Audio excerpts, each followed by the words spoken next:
इस वीडियो के थ्रू आप जानेंगे वो पहली 4 चीज़ें जो आपको अपने पपी को सिखानी है। ये इंक्लूड करता है एक सही तरीका वॉक करवाने का, ताकि वो पपी आपको एक लीडर की तरह देखे। फूड मैनर्स, जिसके थ्रू आप अपने पपी को सिखा सकते हैं कि कोई भी उसके खाने को चुरा के खाने नहीं वाला।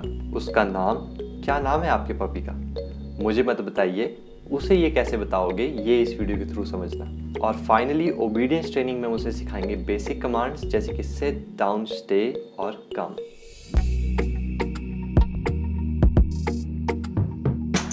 अब पॉटी ट्रेनिंग और क्रे ट्रेनिंग के बारे में समझने के लिए डिस्क्रिप्शन में जाइए।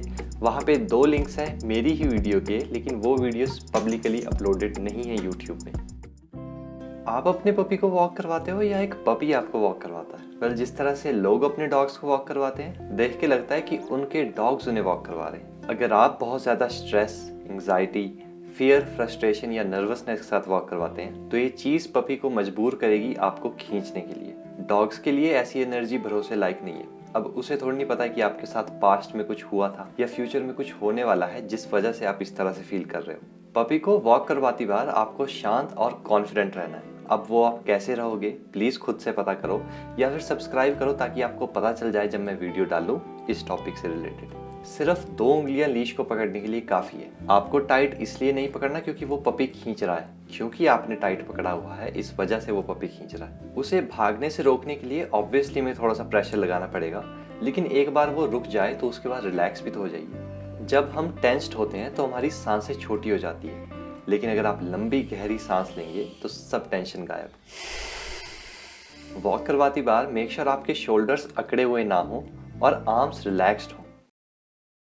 ये पार्ट डॉग की बॉडी का ऐसा है जहाँ से वो जितना मर्जी वेट चाहे खींच सकता है, लेकिन वो पार्ट जहाँ पे डॉग का सिर और उसकी बॉडी कनेक्ट होती है, ये पार्ट सबसे सॉफ्टेस्ट पार्ट है उसकी बॉडी का। तो यहाँ से अगर आप अपने पपी को पकड़ोगे तो वो चाह के भी प्रेशर नहीं लगा पाएगा। अगर पपी आपको खींच रहा है और आप उसे पीछे खींचते हो तो फिर वो और ज़्यादा ऐसे करेगा, लेकिन अगर आप उसे ऊपर की तरफ खींचोगे तो उसका गला ऐसे होगा और फिर वो डिस्ट्रैक्टेड हो जाएगा जहाँ पे वो फोकस कर रहा था।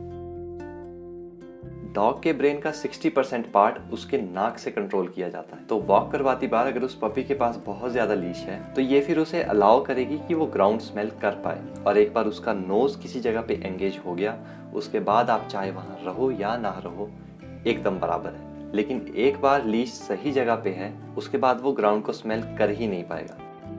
तो जो लास्ट ऑप्शन उसके पास बचेगा कि आपको देखे कि कहाँ आप जा रहे हो और फॉलो करें।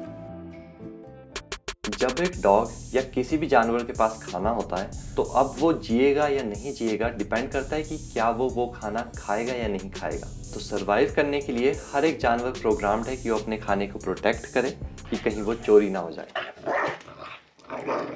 लेकिन आप तो अपने पपी का खाना नहीं चुराने वाले हैं ना, इसीलिए उसे अच्छे फूड मैनर सिखाना काफ़ी ज़रूरी है। जब पपीज छोटे होते हैं तो वो अपनी मदर का इंतज़ार करते हैं कि वो खाना लाएगी तो हम खाएंगे, लेकिन जब वो मदर खाना लाने गई है तो पपीज अपनी मेंटल एक्सरसाइज कर रहे होते हैं इंतज़ार करके। लेकिन जब हम उस पपी को खाना दे रहे होते हैं तो हम नहीं चाहते कि वो इंतज़ार करे, और इसी की वजह से ऐसा कुछ भी नहीं है जो वो पपी कर रहा है अपने खाने को अर्न करने के लिए।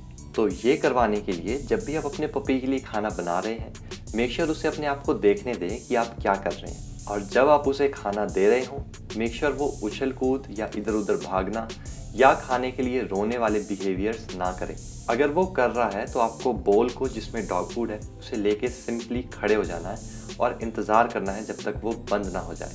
कोई नो नहीं, कोई सिट नहीं, सिंपली वेट करना है। एक बार वो शांत हो गया, आराम से बैठ गया अपनी मर्जी से, उसके बाद खाना ज़मीन पे रखिए और उसे खाने दीजिए। कुछ टाइम के बाद आप अपने पपी को ये भी सिखा सकते हैं कि चाहे खाना ज़मीन पे रखा भी है तब भी वो खाना ना खाए, या फिर अगर वो खा रहा है तो वो बीच में ही कैसे रुक जाए। लेकिन ये चीज़ मैं आपको अपनी फ्यूचर वीडियोज़ में बताऊंगा। जब पपी खाना खा रहा है, मैं चाहता हूँ आप उसे आराम से छुएं, सीधा सिर की तरफ मत चल जाना। जेंटली उसकी बैक को रब करें। ध्यान रखें कि ज़्यादा प्रेशर नहीं होना चाहिए।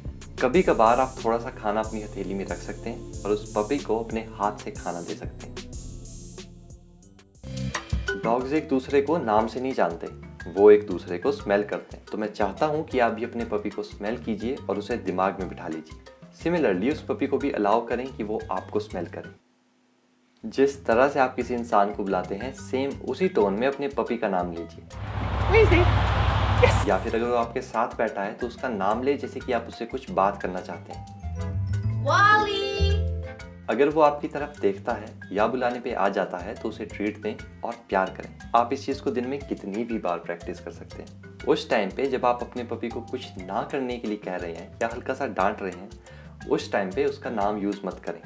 डॉग्स को ये नहीं पता होता कि टॉमी वर्ड का मतलब क्या होता है, तो आपको उन्हें ये समझाने के लिए कि टॉमी वर्ड का मतलब अच्छा है, आपको उसे यूज़ भी तभी करना है जब एक्चुअली में कुछ अच्छा है। इस तरह से जब भी वो अपना नाम सुनेगा तो वो देखने आएगा कि क्या हो रहा है। जब भी पपी कुछ अच्छा करे, यस बोलिए। जब भी वो कुछ बुरा करे, नो बोलिए। सिट। ट्रीट को डॉग के नाक के ठीक ऊपर पकड़ें और अपने हाथ को उसकी पूंछ की तरफ लेके जाएं और बोलें सिट। जब वो ट्रीट को फॉलो करने के लिए अपना सिर ऊपर करेगा, वो पीछे से बैठ जाएगा। जैसे ही वो बैठता है उसे ट्रीट दें और प्यार करें। Spike sit. Good boy. Down. सबसे पहले तो पपी को सिट पोजीशन पे लेके आएं। उसके बाद ट्रीट को उसकी नाक के पास पकड़ के जमीन के साथ टच कर दें ताकि उसका नाक उस ट्रीट को फॉलो करे। एक बार वो डाउन पोजीशन पे आ जाएं तो डाउन बोलें और उसे ट्रीट दें। Gypsy down. Good girl. Stay. सबसे पहले तो पपी को सिट पोजीशन पे लेके आइए। उसके बाद अपनी हथेली को उसके मुंह पे रख के बोलें स्टे। Stay. उसके बाद 1-2 कदम पीछे लें। अगर वो एक जगह पे बैठा रहता है तो उसके पास जाके उसे ट्रीट दें और प्यार करें। Yes, good boy. कम। उसे ट्रीट दिखा के कम कमांड का यूज कीजिए, जैसे कि आप उसे बुला रहे हो कि कम। Gypsy, come. Good girl. वो आपके पास ऑब्वियसली आएगा। ये ध्यान रखना कि पपी को उसके नाम और कम कमांड के साथ कंफ्यूज मत कर देना। तो ये थी 12th वीडियो इस प्लेलिस्ट की, इसका नाम है getting a new puppy guide.